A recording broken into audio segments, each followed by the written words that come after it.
Et on va dire que pour des raisons familiales, ouais, je me retrouve à la rue très jeune et je suis confronté à la réalité. Et encore une fois, je ne veux pas tomber dans le misérabilisme, etc. Parce que c'est aussi ce qui m'a permis de devenir ce que je suis. Donc si je n'avais pas vécu ces moments-là, je pense que je n'aurais pas réussi. Alors Anthony, tu n'as que 33 ans et tu as déjà un parcours assez admirable, exceptionnel, un parcours qui est aussi atypique. Donc on t'a un peu présenté avant l'émission, mais l'idée c'est d'en savoir un peu plus sur toi. Alors c'est parti pour l'interview Backstory. Alors Anthony, encore une fois, je suis vraiment ravi de t'accueillir dans le Tech Show. Alors ici, on reçoit des dirigeants de grands groupes et également des entrepreneurs. On reçoit des profils qui sont passés par des grandes écoles et d'autres qui sont autodidactes. Je crois que toi, tu es un self-made man et tu aimes bien le dire. C'est quelque chose que tu assumes et peut-être même qui peut servir dans le monde de l'entrepreneuriat. J'essaie de montrer l'exemple parce qu'il n'y en a pas beaucoup, malheureusement. 1% seulement des entrepreneurs se sont faits seuls. C'est un chiffre du French Tech Tremplin, donc du gouvernement. C'est-à-dire que 99% des entrepreneurs ont été aidés par leurs parents, par leur réseau, par leurs grandes écoles souvent. Et c'est important qu'il y ait aussi différentes figures avec différentes histoires de manière à ce que les gens puissent se sentir représentés et surtout avoir l'espoir de s'en sortir. Parce que quand tu es jeune et que tu vois personne qui te ressemble, tu te dis ça sert à rien que j'essaie, ça sert à rien que je me lance. Alors qu'en réalité, il faut essayer, il faut oser, il faut échouer. Et à un moment, ça finit par payer. Et donc toi, tu veux montrer l'exemple et tu veux dire, c'est pas parce qu'on vient pas d'un milieu particulièrement aisé qu'on ne peut pas réussir. Pas tomber dans la victimisation. On a trop souvent tendance à utiliser sa condition sociale pour s'empêcher de réussir. Et les gens autour de vous vont aussi avoir tendance à vous tirer vers le bas, même les parents parfois. Moi, c'était le cas, mes parents étaient pauvres et c'était presque un crime de lèse-majesté de vouloir dire « moi, je veux gagner de l'argent, je veux réussir ». Parce que quand tu veux t'extraire de ta condition initiale, tu rappelles aux autres où ils sont en fait. Et il n'y a que ceux qui ne bougent pas, qui ne sentent pas le boulet qu'ils ont au pied. Donc c'est souvent plus simple de rester statique. Et quand tu as quelqu'un autour de toi qui veut qui te démontre en fait que tu ne prends pas ta vie à deux mains, ton courage à deux mains, ça gêne. Donc pas de victimisation, de l'ambition, de la passion et pas hésiter à tenter. Anthony, on va commencer l'interview Backstory, mais avant ça, on t'a préparé une petite surprise. Donc on a une petite image. Tu peux nous dire à quoi ça te fait penser? Ouais, c'est à Bordeaux, le miroir d'eau de mémoire. Ouais, c'est marrant de revoir cette photo, ça fait longtemps que je ne l'ai pas vue.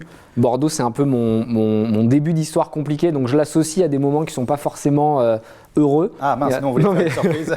Non, mais c'est pas de votre faute. Mais c'est intéressant de savoir s'extraire, à mon avis, d'un milieu. Et Bordeaux, c'est vrai que ça représente pour moi la difficulté. Et c'est une ville vraiment de nantis pour moi, c'est-à-dire que c'est les élites. Donc toi, tu es né à Bordeaux dans les années 90.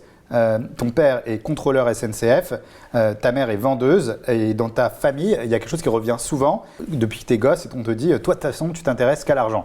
Ouais, c'est vrai qu'on me reproche d'être quasiment un capitaliste alors que je parle juste de réussir. Je dis pas que je veux des Ferrari ou quoi, je dis juste j'ai envie de réussir et c'est mal vu et on me demande pourquoi tu veux pas être cheminot, donc travailler à la SNCF comme ton père et comme le grand-père et comme le père du grand-père. Enfin, ça fait, je sais pas, 10 générations moi qu'on est sous les trains ou dans les trains. Donc toi, tu as l'impression que l'ascenseur social est en panne? Dès le début en fait, c'est terrible parce qu'avant même de rentrer dans l'ascenseur, tes proches t'empêchent d'y aller. Et ça montre à quel point c'est difficile de suivre ses rêves, de se faire confiance parce que tu as 15 ans et tout le monde te dit non, tu dois être cheminot. Donc pour toi, c'est aussi beaucoup une question de mentalité. Il faut changer les mentalités et faire passer le message à tout le monde que tout est possible, que toi, tu as réussi et que donc tout est possible. Ouais, il faut changer l'état d'esprit global et surtout faire comprendre aux gens qu'ils ne sont pas coincés dans leur catégorie sociale. Aujourd'hui, il y a des vases communicants qui sont en train de se créer et le peuple a le droit de rêver. Le peuple a le droit de prendre son destin en main, a le droit d'avoir sa liberté et il faut des exemples pour montrer que c'est possible parce que malheureusement, aujourd'hui, les politiciens te disent tous « oui, tu peux trouver du travail facilement, c'est simple, etc. » Mais la réalité, c'est qu'eux ne sont pas passés par ces étapes. Donc, ils n'ont pas la légitimité, la crédibilité et les jeunes qui viennent d'en bas se disent « mais enfin, il dit ça, mais il a fait l'ENA, il a été dans une grande école, il connaissait un tel, il avait des millions. » Donc il faut des gens qui leur ressemblent, mais encore une fois, ne pas tomber non plus dans la victimisation en disant je suis pauvre, j'y arriverai jamais. C'est vrai, mais il y a quand même pas mal d'entrepreneurs, dont des entrepreneurs qui ont monté des licornes, qui viennent aussi d'un milieu qui n'est pas particulièrement aisé, mais contrairement à toi, peut-être qu'ils le revendiquent moins ou qu'ils le mettent moins en avant. Mais on en connaît quand même beaucoup qui ont quand même réussi. Mais toi, peut-être la différence, c'est que tu veux le partager et tu veux donner l'exemple.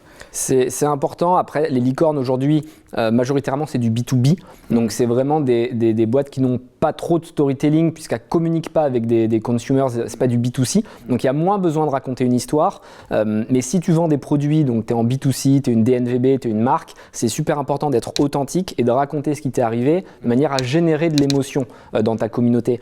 On a trop souvent l'impression qu'il faut parler que de ses bons côtés pour réussir.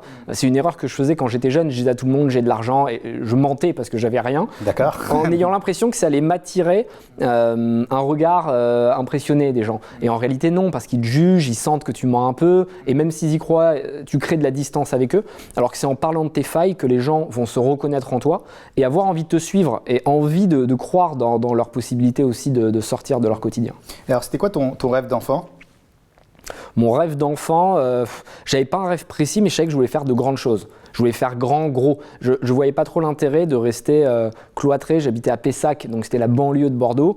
Je comprenais pas en fait ce monde. J'avais l'impression d'être un peu dans le Truman Show, tu vois. Tout le monde travaillait, tout le monde regardait le JT à 20h tous les soirs et ils absorbaient comme ça l'info. Donc j'avais pas de rêve, mais je voulais partir d'ici. C'était plutôt ça mon rêve, m'extraire de Pessac. À 15 ans, tu te retrouves dans la rue. Alors qu'est-ce qui s'est passé ? Est-ce que tu t'es fait virer de chez toi ? C'est toi qui décides de partir Ouais, un peu plus tard, mais avant 18 ans. C'est marrant, les psychiatres me disent que c'est normal de supprimer les dates et les périodes dans ta tête des moments difficiles. Donc, si tu veux pas en parler, non, pas du tout, mais les dates me paraissent toujours floues. Mais ouais, j'avais un père violent.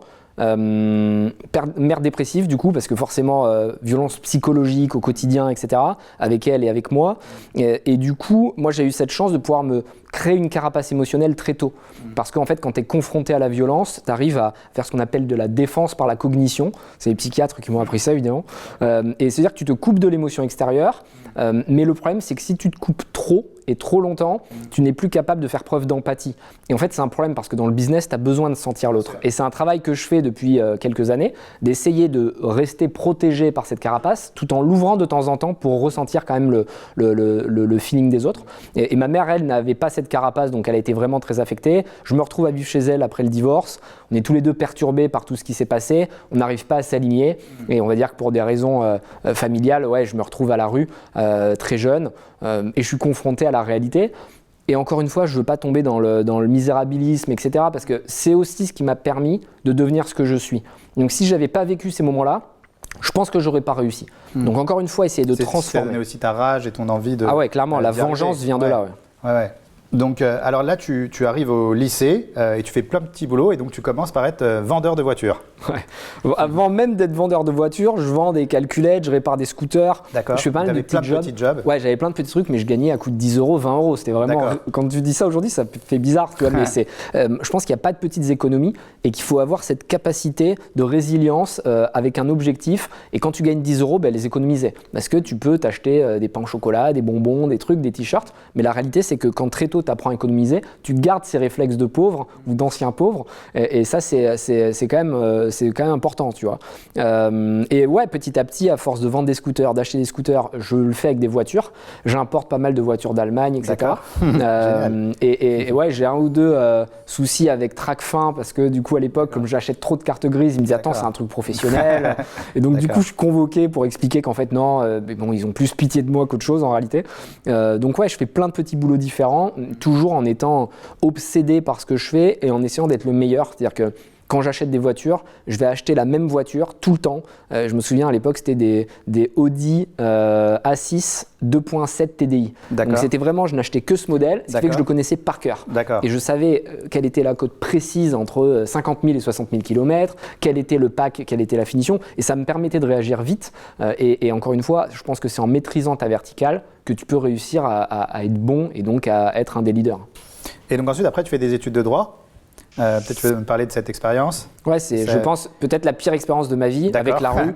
Le droit où pendant 5 ans, j'ai pu observer des adolescents ou des étudiants apprendre par cœur des centaines de pages en oubliant tout esprit critique et en les recrachant lors des examens, mais vraiment par cœur. C'est-à-dire qu'on ne te demandait pas du tout de changer les paragraphes. Tu devais mettre le titre, la définition, et c'était atroce. Donc même là, j'ai réussi à le faire en mode entrepreneur. Je payais des chargés de TD pour faire la dissertation à ma place. Je faisais des trucs incroyables.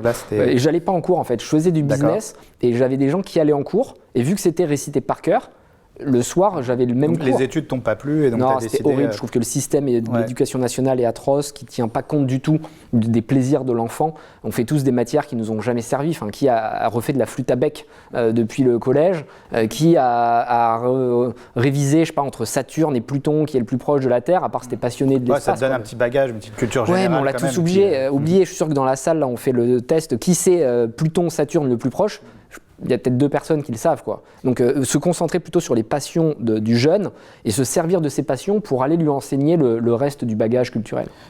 Et donc c'est à cette époque que tu te lances dans l'immobilier, donc ta première, enfin c'est pas ta première, une des aventures entrepreneuriales.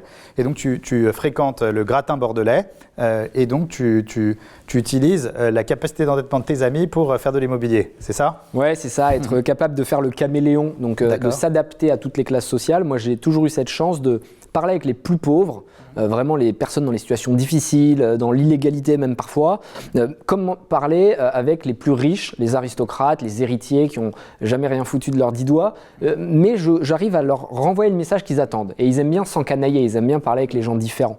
Donc j'utilise ce qu'on appelle des club deals, donc je fais des groupes de personnes avec des pauvres comme moi qui vont travailler dur le soir et la nuit sans poser de questions, et des riches qui eux ne veulent pas travailler mais ont une capacité d'endettement qui est énorme.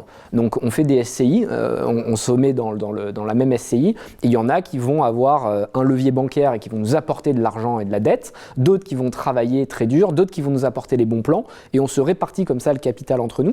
Et du coup, là, ça a bien fonctionné? Ouais, ça a fonctionné. Alors on a fait des mauvais coups, plusieurs fois j'ai gagné, d'autres fois j'ai perdu, mais en tout cas j'ai appris à chaque fois. Et je pense que c'est le plus important quand on a entre 18 et 30 ans, c'est d'échouer au maximum de manière à emmagasiner de l'expérience et après de plus refaire les mêmes erreurs. Alors j'ai entendu dire que tu as été 3 fois millionnaire et que tu as ensuite 3 fois tout reperdu. Donc d'abord, est-ce que c'est vrai? Et ensuite, est-ce que tu es redevenu millionnaire après quand même? 2 fois, j'étais 2 fois millionnaire, j'ai reperdu et la 3e fois, là, c'est la bonne, quoi. D'accord. Donc là, j'ai tout sécurisé, j'ai tout mis au carré. Et comment tu avais perdu? C'est des mauvais investissements? Ouais, mauvais coup, mauvais investissement, l'appât du gain. Souvent, l'appât du gain, c'est terrible, tu veux gagner trop vite. C'est lié souvent à l'ambition. Donc il faut réussir à être ambitieux, mais pas aller dans la précipitation. Mais du coup, ça m'a quand même bien servi de leçon parce que les 2 fois, ça m'a bien calmé. Mais j'ai toujours eu cette chance de prendre avec le sourire. Et donc, plutôt que de tomber, tu vois, dans la complainte, je me marrais. Et je me souviens d'une fois, j'étais sur mon lit, à moitié en dépression, mais je rigolais. Je me dis là, t'as vraiment été mauvais, il faudra que tu t'en souviennes. Et le lendemain matin, pour le coup, je repartais avec quasiment une innocence, tu vois, et une envie de réussir qui faisait que j'étais un éternel insatisfait, mais aussi un éternel optimiste. C'est-à-dire que je n'étais jamais triste. C'est important l'optimisme quand on est entrepreneur? C'est la clé. Selon moi, si t'es pas optimiste, tu peux pas réussir parce que être entrepreneur, c'est enchaîner des échecs au quotidien. Là, depuis ce matin, j'ai au moins 3-4 problèmes qui sont tombés. Il a fallu les résoudre et c'est pas grave, tu vois. Mais si à chaque fois que j'ai un problème, je me mets à pleurer, je m'en sors pas, quoi. Et puis un jour, tu es en Suisse, je crois, tu manges mal, tu cherches un truc pour te nourrir sainement et rapidement. Et c'est comme ça qu'est née l'idée de Feed.